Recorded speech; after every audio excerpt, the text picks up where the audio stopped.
Music by Shams Jamil. मरद Saudi कर कमाता सोहर दीवर के नाम गवाता। मरद सऊदी कर कमाता सोहर दीवर के नाम गवाता। सब लोग कहे हाँ सब लोग कहे सब लोग कहे आई हो दादा देखो का भइल बा बिना मोहर देखे देखो का लड़का भइल बा।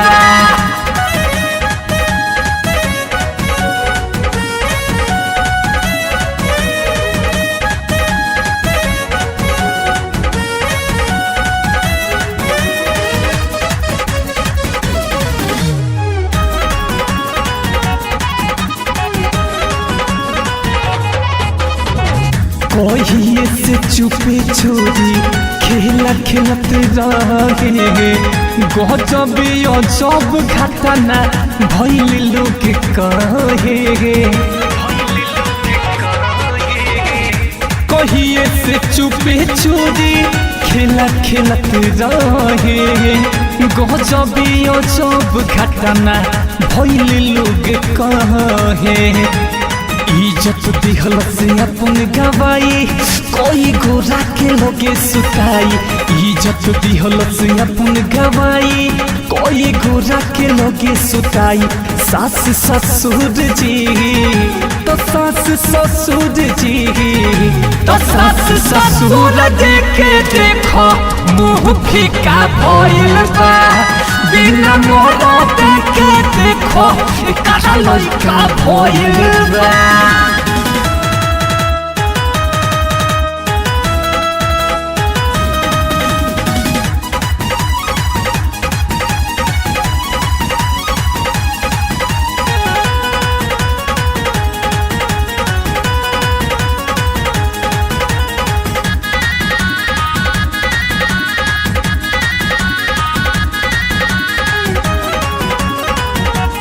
Mixed by Rangila Recording Studio, Mirganj. कोई के उतान छाती टोला पर घूमती केहू पूछे तो दादा अकबक बोलती। कोई के उतान छाती टोला पर घूमती कोई केहू पूछे दादा अकबक बोलती। राजा ऋतिक से नइखे सजम सोनी साजन पड़ले भरम। राजा ऋतिक से नइखे सजम सोनी साजन पड़ले भरम। एकर डबल हो एकर डबल हो एकर डबल हो लीला देखो लीला भइल बा बिना मोर देखे देखो का लड़का भइल बा।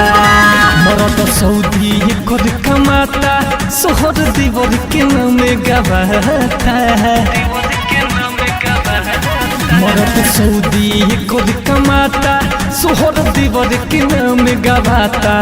तो सब लोग कहे हाँ सब लोग कहे तो सब लोग कहे आई हो दादा का भइल बा बिना मोर देखे देखो का लड़का भइल बा।